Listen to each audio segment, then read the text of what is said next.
Leves, Jesús había confrontado a los líderes religiosos en el templo. Sus palabras resonaban como un trueno que nadie podía ignorar. Pero al salir del lugar sagrado, un comentario inocente de un discípulo abrió la puerta a una de las revelaciones más impresionantes que jamás pronunció. Un discípulo, maravillado por la grandeza del templo, exclamó: Maestro, mira qué piedras, qué edificios tan impresionantes. Jesús lo miró con serenidad y respondió: ¿Ves estos grandes edificios? No quedará aquí piedra sobre piedra, todo será destruido. Más tarde, sentado en el monte de los Olivos frente al templo, Pedro, Santiago, Juan y Andrés se acercaron en privado. Señor, ¿cuándo sucederá esto? ¿Qué señal anunciará que todo está por cumplirse? Jesús les advirtió: cuídense, que nadie los engañe. Muchos vendrán en mi nombre, diciendo: Yo soy el Mesías, y engañarán a muchos. Oirán rumores de guerras, naciones contra naciones, reinos contra reinos, habrá terremotos y hambre en diferentes lugares. Pero esto será apenas el comienzo de los dolores de parto. Serán arrestados, llevados ante tribunales, azotados en las sinagogas. Por mi causa, comparecerán ante gobernadores y reyes, para dar testimonio de mí antes del fin. El Evangelio será anunciado a todas las naciones. Cuando los entreguen, no se preocupen por lo que dirán. El Espíritu Santo les dará las palabras en ese momento. Jesús habló con voz grave: hermanos traicionarán a sus propios hermanos, padres a hijos, hijos a sus padres. Serán odiados por todos, pero el que persevere hasta el fin será salvo. Cuando vean la abominación desoladora en el lugar donde no debe estar, huyan a los montes. Quien esté en la azotea, no baje a recoger nada. Quien esté en el campo, no regrese por su manto. Ay de las mujeres embarazadas y de las que críen en esos días. Oren para que esto no suceda en invierno, porque habrá una angustia, como nunca la hubo desde el principio de la creación. Y, si el Señor no acortara esos días, nadie sobreviviría. Entonces, si alguien les dice: aquí está el Mesías, o allí está, no lo crean. Falsos cristos y falsos profetas surgirán. Harán señales y prodigios para engañar, si fuera posible, incluso a los elegidos. Tengan cuidado. Todo esto, se los advierto antes de que ocurra. Jesús levantó la mirada hacia el cielo. Después de esa angustia, el sol se oscurecerá, la luna no dará su luz, las estrellas caerán, y los poderes celestiales serán sacudidos. Entonces, verán al Hijo del Hombre viniendo en las nubes, con gran poder y gloria, y enviará a sus ángeles para reunir a sus elegidos desde los cuatro extremos de la tierra. Jesús señaló una higuera cercana. Aprendan de la higuera. Cuando sus ramas se ponen tiernas y brotan hojas, saben que el verano está cerca. Así, cuando vean que todo esto sucede, sepan que mi regreso está a las puertas. El cielo y la tierra pasarán, pero mis palabras no pasarán jamás. Pero nadie sabe el día ni la hora, ni los ángeles del cielo, ni el Hijo, solo el Padre. Estén vigilantes, como siervos que esperan el regreso de su Señor. Puede venir al atardecer, el medionoche al canto del gallo, que no los encuentre dormidos. Lo que les digo a ustedes, lo digo a todos: vigilen. El Maestro habló con una claridad que estremecía el alma, y mientras sus palabras quedaban grabadas en el corazón de los discípulos, la noche avanzaba hacia un momento que cambiaría la historia para siempre. En el próximo capítulo, comenzará la traición. Planos en la sombra. Jerusalén. 2 días antes de la Pascua, la ciudad rebosaba de peregrinos, cantos y olor a pan sin levadura. Sin embargo, en salas cerradas, lejos de la alegría del pueblo, los jefes de los sacerdotes y los escribas conspiraban. Hay que arrestarlo en secreto, murmuraba uno a no durante la fiesta. No queremos provocar una revuelta, respondía otro, con el ceño fruncido. Mientras ellos urdían un plan mortal, Jesús caminaba libremente entre la gente, sabiendo que su hora se acercaba. Perfume en Betania. Casa de Simón el leproso. En una cena íntima, una mujer entró con un frasco de alabastro. El perfume de nardo puro llenó el aire mientras lo derramaba sobre la cabeza de Jesús. Algunos fruncieron el rostro. ¡Qué desperdicio! Podría haberse vendido por más de 300 monedas de plata y dado a los pobres. Jesús levantó la mano para callarlos. Déjenla. Ha hecho algo hermoso para mí. Los pobres siempre los tendrán, pero a mí, no siempre. Ella ha perfumado mi cuerpo anticipando mi sepultura. El silencio fue absoluto. Nadie olvidaría ese momento. El precio de la traición. En las calles estrechas, Judas Iscariot buscó a los líderes religiosos. ¿Qué me darán si se lo entrego? Sonrisas frías, monedas tintinearon en sus manos. Desde ese instante, Judas observaba cada oportunidad para actuar. Preparativos de la Pascua. Jesús envió a 2 discípulos con una instrucción precisa: En la ciudad encontrarán a un hombre llevando un cántaro de agua. En la casa donde entre, pregunten, ¿dónde está la sala para que el maestro celebre la Pascua con sus discípulos? Tal como Jesús había dicho, hallaron una habitación alta, amplia y lista. Allí prepararon la mesa.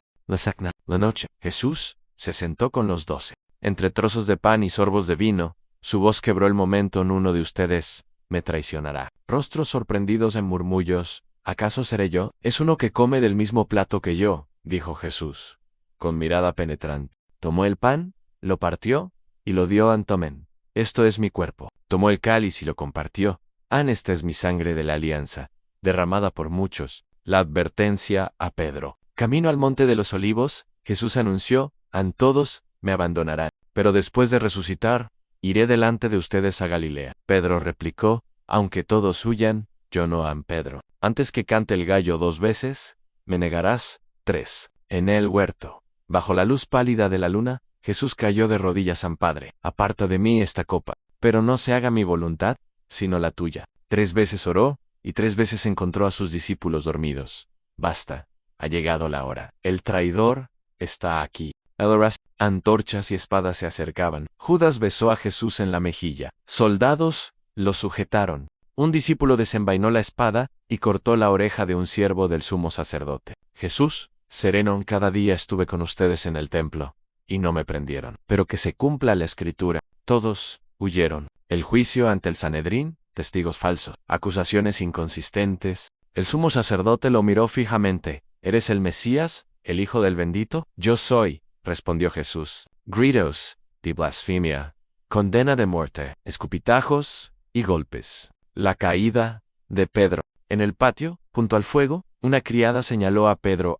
Tú estabas con él. Negó una vez, luego otra. Finalmente, con juramento, no lo conozco. El gallo cantó por segunda vez. Pedro recordó las palabras de Jesús y lloró amargamente. Esa noche, Jesús permaneció prisionero, golpeado y humillado. Afuera, el sol comenzaba a anunciar un nuevo día, el día en que sería llevado ante Pilato. Capítulo 15. El juicio del inocente y el camino hacia la cruz. Al despuntar el día, los principales sacerdotes, junto con los ancianos y los maestros de la ley, se reúnen para decidir el destino de Jesús. Lo atan y lo llevan ante Poncio Pilato, gobernador romano. Pilato lo mira fijamente y pregunta, ¿eres tú el rey de los judíos? Jesús responde con serenidad, tú lo dices. Los sacerdotes lo acusan con violencia. Pilato insiste, ¿no vas a responder?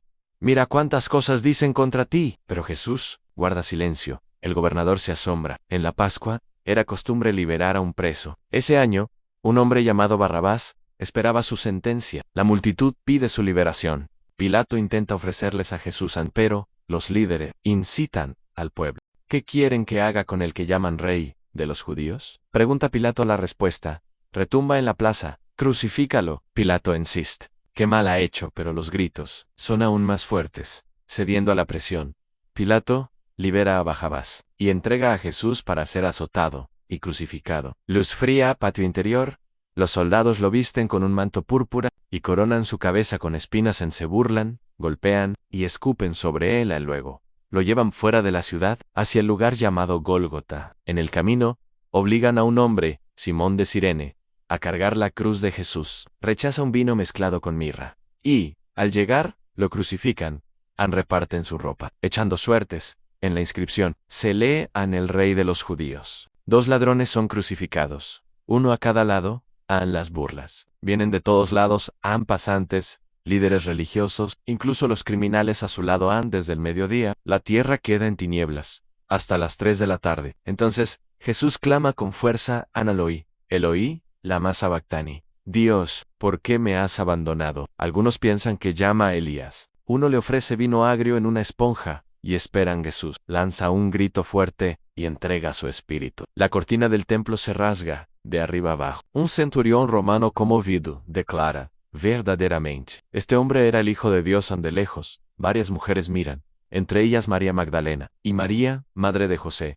Al caer la tarde, José de Arimatea pide el cuerpo a Pilato. Envuelve a Jesús en lino y lo coloca en un sepulcro nuevo. Una gran piedra cierra la entrada. María Magdalena y María, madre de José, observan en silencio el lugar donde fue puesto. Era el primer día de la semana. El sol apenas comenzaba a nacer sobre Jerusalén. María Magdalena, Salomé y María, madre de Jacobo, caminaban con frascos de perfume en las manos. Sus pasos eran rápidos, pero sus corazones cargados de dolor. En el camino, se miraban unas a otras. ¿Quién moverá la piedra de la entrada del sepulcro? Cuando llegaron, se detuvieron. La piedra, enorme y pesada, ya estaba movida. Entraron temblando, y allí, sentado al lado derecho, había un joven vestido de blanco. Sus rostros se llenaron de miedo, hasta que escucharon su voz. No teman. Buscan a Jesús de Nazaret, que fue crucificado. Ha resucitado. Miren el lugar donde lo pusieron, dijo el joven. Vayan, y digan a sus discípulos y a Pedro, él va delante de ustedes a Galilea. ¿Cómo? Les di yo. Ellas salieron temblando, con miedo y asombro, pero con una chispa de esperanza en sus corazones. Jesús se apareció primero a María Magdalena, la mujer que había conocido su misericordia como nadie, la que había visto sus lágrimas caer junto a la cruz, ahora lo veía vivo, mirándola con ternura. María, dijo él. Ella cayó a sus pies, llorando. María corrió a contar a los discípulos, pero ellos, entre lágrimas y tristeza, no creyeron. Luego, otros dos que iban por el camino lo vieron, pero tampoco fueron escuchados. Finalmente, Jesús mismo apareció en medio de ellos. ¿Por qué dudan? Les dijo, yo vivo. Jesús los miró con autoridad y amor. Vayan por todo el mundo y anuncien el Evangelio a toda criatura. A los que crean, les seguirán señales. Expulsarán demonios, hablarán nuevas lenguas, pondrán las manos sobre los enfermos y sanarán. Después de decir esto, Jesús fue elevado al cielo, sus manos extendidas en bendición. Sus discípulos, con lágrimas en los ojos, lo vieron subir hasta que una nube lo cubrió. Y así terminó, pero también comenzó la historia que sigue. Yo, Juan Marcos, fui testigo de todo lo que escuché de Pedro y de los demás, pero lo que sucedió después, la expansión de esta buena noticia, los milagros, las persecuciones, eso es apenas el comienzo, y será contado en lo que ustedes conocen como los Hechos de los Apóstoles.